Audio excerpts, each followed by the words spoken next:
How's it going, everybody, and welcome to another edition of the Soccer Report podcast. I'm your host, Dante De Thomasis, alongside my co-host, Tony, and our very, very, very special guest. Before we get to him, I'd like to thank our sponsors, Cataldi Fresh Market. Check them out, guys. They're at Islington and Highway 7. They're the best. They have the best hot table, pastries, deli, fruits and vegetables, you name it. And, of course, check out their new upcoming location. It's coming very soon, Keele and Lawrence. Check them out, guys. It's going to be unbelievable, that new location. Check them out, guys. And now to our very, very special guest. He is the one and only, the PhD researcher, the soccer coach fitness trainer, the best one in Canada, Richard Bucciarelli. How are you? I'm well, Dante. Thank you. Welcome, Richard. Is that a good introduction? I think it was great. Yeah. So Very Richard, exciting. you own a speed training company and Soccer Fitness Inc. Tell us a little about it. How's that going? So it's going well. This company, which originally was called Soccer Fitness, and now we've sort of branched out into working with athletes from other sports. So we've rebranded in the last couple of years to the name Speed Training. I guess I can tell you maybe the history about it. Maybe that's easy. Yeah. So almost 20 years ago now, when I was still in university, I was studying kinesiology. I was playing soccer at York. Actually, you know who I was playing for, was Bassam at the time, and I was also coaching. So I was kind of, I was playing, coaching, and studying sports science and working as a personal trainer. And some of the parents of the kids that I was coaching, because they knew that I was a personal trainer and I was studying this stuff, they offered to have me train their kids, after practice. And I may have asked them for $20 or something like that. And eventually, I started training these kids after practice, and some other coaches from the club saw me, and they said, "Oh, well, will you train my team?" And I said, "Sure." So within maybe less than a year, I kind of had this little part-time business going. Again, this is almost 20 years ago now. Right. And because I was studying kinesiology, when you graduate, there isn't really like a direct career path. Like if you study law, you just go to law school or whatever. But kinesiology, you can go in many directions, and because I had this little thing going that was okay, training soccer players, I decided that I would try to do it full time. Yeah. And I guess there's been a lot of other things that have happened along the way from then to now, but I still have that company. I'm still basically providing fitness testing, fitness training, monitoring, a whole range of sports science services to soccer players, and now to lots of other athletes. So That's amazing. Yeah, That's amazing. So, Richard, I've known you for over a decade. I remember you from Bond Sportsplex 1 when you were a young guy. You're still a young guy, but you were younger then. Yeah. And I remember you training these kids. And at that time, that was pretty avant-garde, because soccer training, especially when it comes to functional training and strength training, speed training, wasn't very common here in Canada. Yeah. And you sort of brought it to the forefront. Yeah. Very common in other sports like hockey and rugby and a lot of the programs that require strength and conditioning, but not in soccer. Yeah. So did you find the niche, or did you create the niche? Do you feel like you've sort of created your own niche? Because I believe that you have. Would you agree with that? Yeah, it's a good point. I don't want to sound cocky or whatever, No. I probably did create my own niche. I can see that you have in soccer. That's right. Yeah, and that's actually why there's a lot of other companies that provide fitness training for athletes. And I initially, because my background was soccer as a player and a coach and everything, I kind of just wanted to just focus on soccer. And I do recall, kind of the same example I gave you guys, that when I first started, I was still in university, and there was at the time other companies, some people that had facilities, and others that were just going into hockey arenas and stuff. This thing called dryland training, which is you're on ice, and then off the ice is dryland training. And so there was a business around fitness training for youth hockey, and honestly, I probably was the first one to think about things and say, well, there's these at least tens of thousands, if not almost hundreds of thousands of soccer players. Absolutely. Fitness wasn't part of the culture at the time. I think fitness for soccer, I was a player. I know Dante played, you guys played when you were younger, so really fitness was sort of like, at the time, it was just assumed that you would maybe do some running on the field. Cardio. You do push-ups, you do things like that. But so it wasn't part of the culture, but it occurred to me that, if these businesses can be successful in hockey, why not soccer? The numbers are there. Absolutely. The potential is there. So that's what I decided to do. And really my decision to branch out primarily is because I still, of course, love soccer. It's my sport, but it's seasonal. Right. So we have always had, and you know, it's coming up on 10 years now of my facility, which I opened up, which is the Soccer Fitness Training Center nearby. And you know, coming up on 10 years with that facility, and really with that business, it's busy, almost like a business like this, busy with soccer in the fall and winter months, not as much in the summer. So it's seasonal. Yeah, Exactly. so it's seasonal. It's seasonal. So you know, the training that we're providing, of course, is just as beneficial for any sport. Right. And I can speak maybe a little bit about my research and the treadmills and the technology, but really, there's nothing about what I've been doing in my facility that is unique or specific to soccer. So it works just as well with other sports, and that's why eventually I wanted to branch out. But Although I would say you infuse science and kinesiology into soccer, which was absent from the soccer community. I've been in a lot. I'm the oldest guy here, so I've seen it long enough. It's like you said, you know, a coach used to say, run 5-10 laps, you know, do your sit-ups, push-ups, done. Yeah. There was no science That's right. involved. You're Yeah. bringing science to the game. So you're bridging that gap, because as we can see, you know, once an athlete is tested, that's a lot of data that you can use to create advantages for them when they're on the field. Yeah. Not just in soccer, like you said, in all sports. Yeah. But you're looking at the data, the hard data, and then based on that data, you make some informed, educated decisions for athletes. And parents are starting to catch on to that for soccer. They have been for hockey, but like I think for all sports now. yeah, I agree. And I will just mention, I mean, I would have been one of the first ones, but there was a friend and a colleague of mine. I just say his name is Paolo Paccione. Right now, he's the fitness coach with the top club in North America, which is in Club America in Mexico City. He and I went to school together. He actually used to train me when I was a university player, and he also, you know, was a I would call him At a the pioneer forefront. too in fitness training for soccer. He ended up at a very young age getting involved working in the pro game. So I kind of aspired to follow in his footsteps a bit, and I did, but I did it later on. So I really created the business around it that he never really did. But I think, you know, I have to give a shout out. Yeah. Just So in you were case- the in case he hears entrepreneur. this. He's the He was employee. he with was the pro. he was Right. the professional guy. Yeah. Yeah. But back to the science, and I would say I think, you know, even in hockey or in other sports, a lot of the stuff that I saw before and I still do see, unfortunately, let's say the training, the fitness training that is provided to athletes isn't always based on sports science. There's a lot of gimmicks. There's a lot of things that also maybe people will just look at what the professionals do, and then they'll take, you know, 12-year-olds or you know, young kind of kids and stuff and train them the same way. Yeah. And so, like, I've always tried to do everything I can, you know, to make sure that what I'm doing is evidence-based. That part of that was even in the back of my mind when I first started this business. It always occurred to me that at some point I was going to probably have to go back to school and conduct research.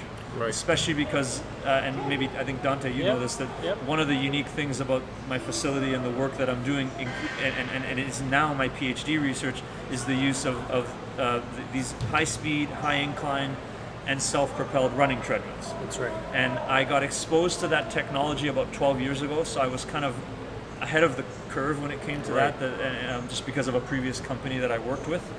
And I learned the science behind treadmill training, and I saw how effective it was. But as a trainer and a coach, you can convince people that it's effective and they can do it and it works. But in the sports science world, that isn't enough. So, you know, because I was working on my master's degree, and I was going to different conferences and talking to people about the treadmills, because it was very new. This is about 10 years ago, right after I opened my facility. And, you know, people kind of challenge you and question you, and they say, "But how do you know that it works? You know, have you actually conducted any experiments where you've controlled all the variables?" And so the reality is that at the time I hadn't. And so, sports scientists don't really take any type of training seriously unless there's evidence behind it. Right. And so I've always tried, and still am, to make sure that I am, being, like, let's say, as loyal as I can be to the science. I've investigated the training protocols that I've done to see whether or not they're effective. If they are effective, great. If not, we've changed them.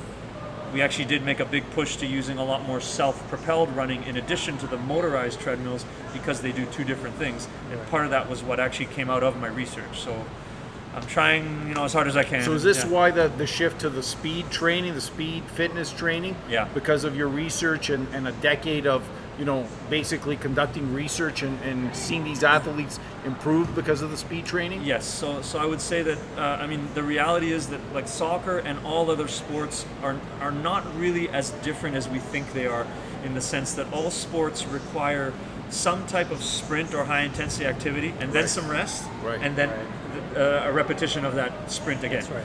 The difference between soccer and maybe, let's just use football as an example, is that in soccer the rest between each sprint is very short. Right. And so really you have to be very aerobically fit to maintain. You still have to run fast. Yeah. But in soccer, you also need to have good recovery. In football, they sprint, and the sprints are actually the same length a lot of times. They're short, they're 10 yards, 15 yards, whatever. But there's more rest. Right.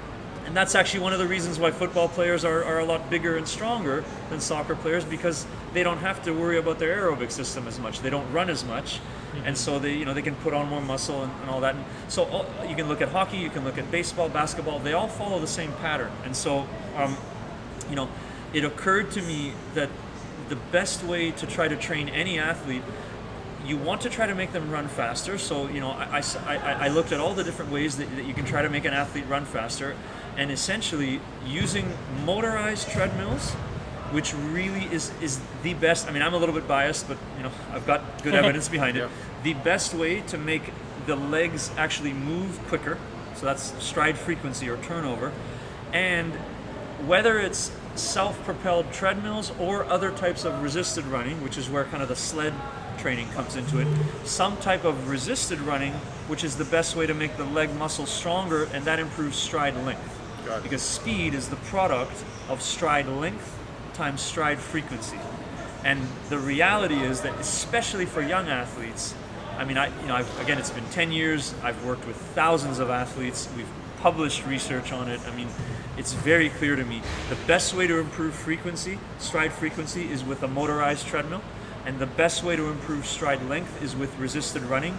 And the advantages of using a resisted treadmill, self-propelled treadmill, rather than a sled, is that the treadmill is much easier to control. You can do it in a small space. You can film and analyze mechanics. So there's all those advantages that you don't have when you're just pulling a sled on the ground. Right. And so really, because all athletes need to run faster, I've come up with what I think is the best possible way to make them run faster. And then we talk about endurance or recovery between sprints. Well, the only thing you need to really do to improve that is to control the rest periods between one run to the next. So when we work with soccer players, we make the rest periods shorter. So it's a little bit more tiring. When we work with athletes from other sports like football or basketball, we make the rest periods a bit longer. And so essentially that's sort of the science behind it. It's just a better way to do speed training, and you get better results from it. So, wow, that's great. And as you guys know, Richard is a very high-profile trainer, and I was very fortunate to have the opportunity to actually train with Richard and improve my speed and training as a player.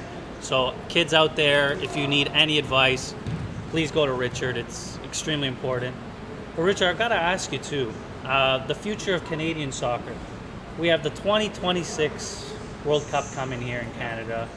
Where do you see the direction of Canadian soccer heading? So I think when we talk about it, probably the first thing we should do is differentiate women and men, because I think they're going in different directions. And the reality is that in the women's game, we have been very successful, and I think we may have dropped off a bit relative to the competition because of the professionalization of the women's game in other countries, specifically in Europe and South America, where maybe 10, 15 years ago, I think there's still a little bit of, you could say sexism, or at least sort of, some countries in Western Europe and South America didn't really put as much attention into the women's game before as they do now. Right, So maybe we've dropped off relative to the competition a bit on the women's game, but we still have youth teams and a senior women's team that's good enough to qualify for most major tournaments and to be competitive in those tournaments. You've worked with the national team, I right? did, yeah. That's So right. I This is did. why you have Right. first-hand So experience. I do have Exactly. first-hand experience, Yeah. and I mean, most of my work was with the U17s and a little bit with the U20s, and then I was at the Pan Am Games Right. when we hosted in 2015, and so Amazing. some great teams and great players that I got to work with at that time, and I think maybe I could say just from the physical side of things that first of all, the U17s and 20s are on the women's side are a really good feeder system to the senior team, and we have seen, and I believe we will continue to see a lot of any, like let's say under 17, 16, 17, 18 or under 20 player, if they're technically good enough, they will absolutely be given an opportunity to play with the senior team. That's because females, in terms of their fitness, they tend to peak a lot earlier than males do. And so Interesting. a lot of the girls in the U17 national team are physically ready to play top level adult soccer. They've matured physically. They have, That's yeah, right. and so you'll see good examples lately might be like Deanne Rose, for example, and I mean before that there was Kadisha Buchanan, Ashley Lawrence, and these are a lot, Jessie Fleming. These are all girls that I was fortunate to get to work with at the U17 level. So I think we may struggle a bit, again, not because we're doing anything wrong, but just maybe on the female side because the other countries are catching up a bit. On the male side, okay, it's a challenge. I've not worked with the men's national team, but I do have experience in professional soccer here in Canada and in Uruguay, and I actually published a paper. You worked with the CPLT. You worked in Halifax. Yeah, briefly with Halifax, and hopefully Amazing. maybe gonna do some more work with them later on. But so the challenge we have in Canada, and maybe the CPL will address that on the men's side, but the challenge we have is so many of our talented young players, unless they want to pack up and move to Europe or South America, but they want to move, there really are not a lot of opportunities here. So until very recently, all we had was the 3 MLS clubs and their academies, and unfortunately, maybe you guys have seen this too, that Canadians don't always get that much of an opportunity even in the MLS Right. clubs, Yeah. because they're running a business, and a right. club like TFC, for example, that can kind of pick and choose From some anywhere, talented yeah. players from all over the world, and so there are some Canadians that have made it through, but not a lot of them, and so that really affects players' motivation and the ability to really progress and develop to the top level kind of after high school. And I mentioned Uruguay because myself and a colleague of mine, we actually published a paper that looked at comparing fitness test results from a second division Uruguayan academy. So this is not a top club by Wow. any means, a poor small club from Montevideo. And we compared the academy fitness scores to Toronto FC Academy because I worked there for a couple of years as the fitness coach. So I had data from both those clubs, Amazing. up to and including under 18. The TFC players were faster and fitter, so they had better Wow. aerobic fitness and better Amazing. speed. But interestingly, when we looked at the transition from under 18 to under 20, and you understand that's kind of a key age because that's when Right. kids are graduating high school, and really any young man, you would expect them to improve in speed and in endurance, progressing from under 18 to under 20. You get bigger, you get stronger, there's more testosterone. There's no reason why a player would lose fitness in those ages unless they're not training hard enough. So again, I'm not going to name names, obviously it's confidential, but the reality was that Toronto FC, if we looked at the under 18 to the under 20, the under 20s had less aerobic fitness and their speed leveled off, whereas the Wow. Uruguayans got better. Wow. So we don't know why, but my idea in terms of why that is, and this goes into my answer about Canadian soccer on the men's side, my idea is that the Uruguayans from under 18 to under 20, I mean they're in a city, Montevideo, that has I think something like 25 professional clubs. So there's so many opportunity to options, and train it's them like right. even if you don't make it to one of the top clubs, you can Yeah. you can become a professional, Yeah. and then not just there in Uruguay, but Brazil is next door. Argentina is just across the river. Tons of There's opportunity. Peru. There's so it's really That's a very good point, So yeah. that I think just affects the motivation. I agree. And that at the time anyway, that this was before the CPL. The Canadians didn't have that same motivation, and so that was my thesis, let's say, of that paper, was that's why I think, again, the players from under 18 to under 20 in Canada decrease their fitness because Right. it doesn't make sense. Will that be addressed with the CPL? It looks like it a little bit because if I look at the rosters of the CPL, and I did work with the Ottawa Fury, before. Yeah. Now for the Atletico, catastrophe there, Ottawa. yeah. Well, that's not the same club though, right? But So yes, So very different. that club unfortunately had to fold, right? Yeah. But Ottawa Fury, while I was there, and I'm definitely seeing in the CPL, the roster is full of former MLS players. Yep. Let's say guys like Fury, for example, Hannah Takora, Max Crepeau, so guys that kind of tried and didn't quite stay in the MLS or whatever, or even had pro careers in other countries and had to come back, Canadians, right? Or former MLS Academy players, and the CPL rosters are full of York 9 over here has many, and maybe I think you've interviewed a few of them and stuff. So this is like these kids that 4 or 5 years ago might have got cut from TFC and quit, or just gone into the college game. And like I love the college game. I'm still working in it, and it's great, but it absolutely does not prepare people for professional soccer. So the future of the men's game, I know it's a long answer to a short question, but like we need to address that age category from the year that you graduate high school, so let's say under 18 to under 20 or under 21. We need players at that level to have as many opportunities as they can. First of all, here, homegrown in Canada, and then of course we need the best ones, the good ones. That we have to provide opportunities for them to leave and develop as much as they can, because that, I think, in the men's game, that's probably hurt us more than anything else. I agree. There's no pathway for kids after high school. You just said it. Like if you compare or do an analogy to a student has an option of going to college, university, the workplace, trades, apprenticeship. Where does a soccer player go after his under 18 year? If you're not going to NCAA or Canadian university or colleges, you're pretty much done. Yeah, and as I mentioned, the university environment, like it's just for many reasons, partly because the season is very short, the coaching is decent, but it's not coaching that's designed to develop players, not at all. Like they're basically trying to win, and it's okay to try to win, but if you come in as a 17-year-old, you're just getting hammered with 2-3 practices a day. You're not in an environment where you're actually going to develop and improve. Right. And believe it or not, that actually hurts our female players too. Yeah.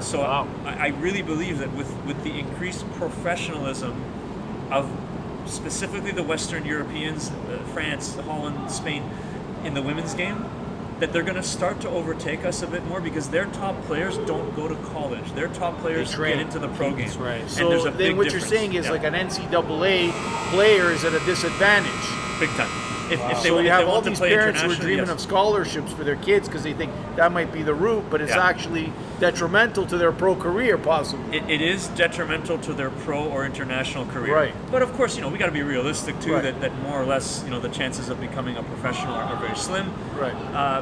I just think that like the opportunity has to be there for players. Right. And as long as the opportunity is there, then we have to find a way that the cream will kind of rise to the top. Yeah.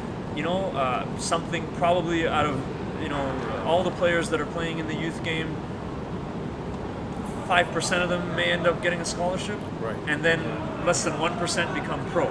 But even that 1% or whatever it is, it's like, okay, well, let's give them the best opportunity they can, and they don't have that now. So To add to Richard, I noticed another thing too in terms of culture, right? Like in some of these countries, soccer is in their blood.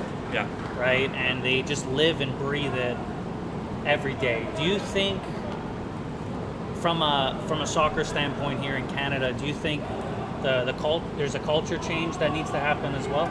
So it's a good point. I've written an article about this, so I'm kind of very interested in this topic because we talk about culture a lot. So I agree. So the challenge here in Canada, or even we can say North America, because it's not that different in the United States, is that so soccer isn't the most popular sport professionally.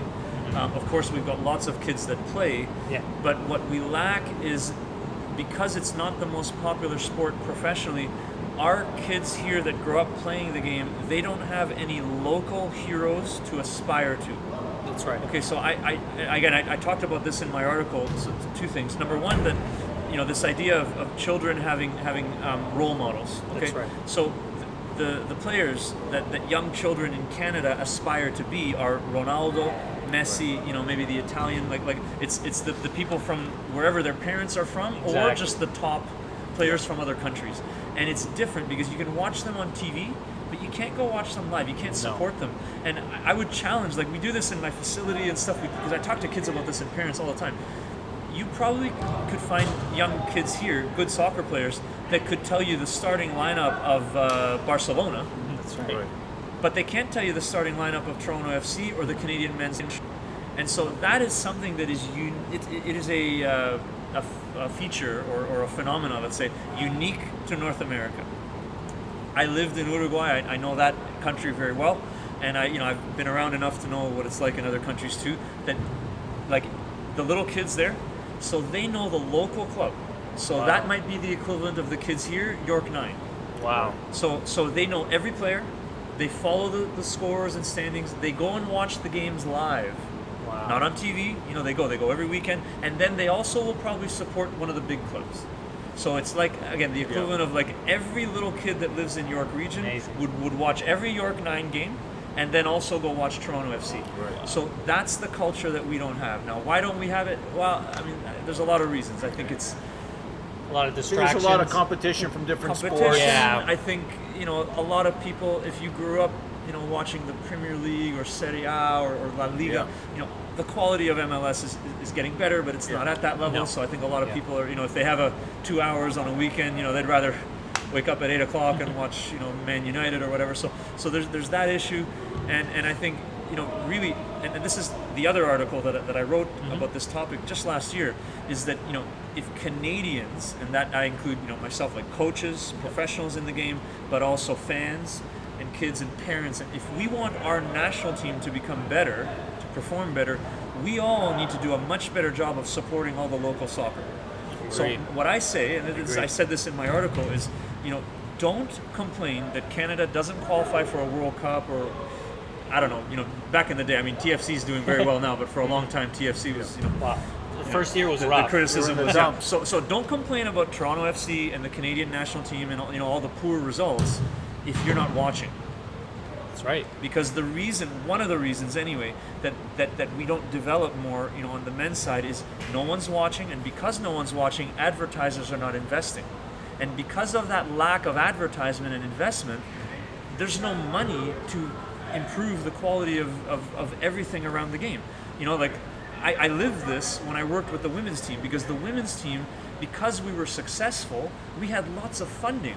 Right. So we would travel to the Pan Am Games, for example, and we would be there with, 3 therapists and a doctor and me and all kinds of, we had GPS, we had heart rate monitors, we had recovery boots, we had like incredible. Everything. Wow. And the men's team, we stayed in the same, lodgings. Like, we were on one side, men were on the other, right? Like the two teams. They had nothing. They had one athletic therapist. So this is the same country. It's funding. It's incredible. So it's funding. And so how do you get more funding? Well, that comes from advertising. Right. And advertisers are never going to advertise unless they know that people are going to be watching. Yeah, and you got to market and sell the game. Yeah. Right, and that's another thing about Canada. How successful are we at marketing pretty much anything? We don't have the same budgets. Yeah. We don't have the population, too. That's the other issue. That's a whole nother issue. But like, if you look at CFL marketing versus NFL marketing, or, it tells you there's a massive dichotomy there. Yeah. I want to ask you something quick before I forget. Human performance. Is there a ceiling on human performance? I did an interview with Ben Johnson, who won the gold medal, then was taken away for him because they accused him of using anabolic steroids. Everybody was using steroids. 1988, he ran 9.73. 9.79. 9.79. Right. 9, and the last 10 meters, his arm was in the air like this. Right. So he probably would own, I mean, not the world record because he got disqualified, but he would have been probably just as fast as Usain Bolt if he didn't do that. I believe that he would. Wow. Yeah. Do you think there's a cap on human performance? Is there a ceiling that a man can only run so fast, or can we continue to improve? So that's a good question. So if you look at most of the Olympic records, for example, a lot of them are still standing from 20, 30 years ago. Things like, I mean, I'm going off the top of my head, so I may get called out on this, but 400 meter record, kind of the 1500, here and there are people that break the records. Bolt is an example as a sprinter, but he's really kind of a unique athlete. He's not built like other sprinters, and actually, in terms of his ability to accelerate, he's actually not a good accelerator at all. usually he's in last place And then he up just until around explodes. 30, 40 meters, and then he catches everyone. So I don't know how much more improvements in things like track and field and swimming and all that we're going to see. Maybe I might be proven wrong, but I think everything is really being optimized already now. So Right. what might change is just a new type of a new body, a different body that maybe, like Usain Bolt, forces us to rethink things. Yeah. But it's funny, in my courses that I teach, we've talked about this very recently, the fact that, and maybe, I don't know if you guys would agree with this, but people say that like in soccer, the game is becoming faster. Like, do you agree with that? I do agree. So As a player, so if the Former game is player, becoming yeah, faster, totally. but we know that human performance at the elite level isn't changing, then what's the explanation for that? And the answer is soccer back in the day had no training and no Right. sports science. Right. So what fitness training and training camp used to look like, and I kind of was playing on the tail end of this in university. Some universities still do this, but they're changing. Mm-hmm. It was 2 or 3 practices a day where the volume was really, really high, and essentially it was kind of like survival of the fittest. Right. Like whoever Wow. survived training camp, endurance. those were the ones that played. You can look at like in the 80s and 90s on the top level in the men's game, it was very rare to see a player play beyond the age of 30 because they either had destroyed their knees or whatever, or they couldn't take the pounding anymore. Yeah, So punishment. why is that changing? It's because sports science has been infused into the game, and we've learned a lot more about training load, managing training load. Really, that less is more in a lot of Right. cases. And something really interesting. Maybe you guys will find this interesting. I'm fascinated by it, but that the reality is that everybody wants faster players. I mean, that's the work that I do. We're trying to maximize that and all that. But speed is mostly genetic, meaning. There's a limited ability to improve speed with training, and I say this. I don't want to shoot myself in the foot, but Right. you can Yeah, improve you can it. always help You, people. we can help anybody, but Right. you cannot take the player who is the slowest and Right. magically turn them into the fastest. Yes. It's mostly so the differences genetically are, let's say in sprint times, are in the tenths of a second, whereas with training you can only improve in the hundredths of a second. So coaches want players that are fast, and it's good to recruit players that are fast. But back in the day, so the problem with fast players is they don't respond nearly as well to a high volume of training.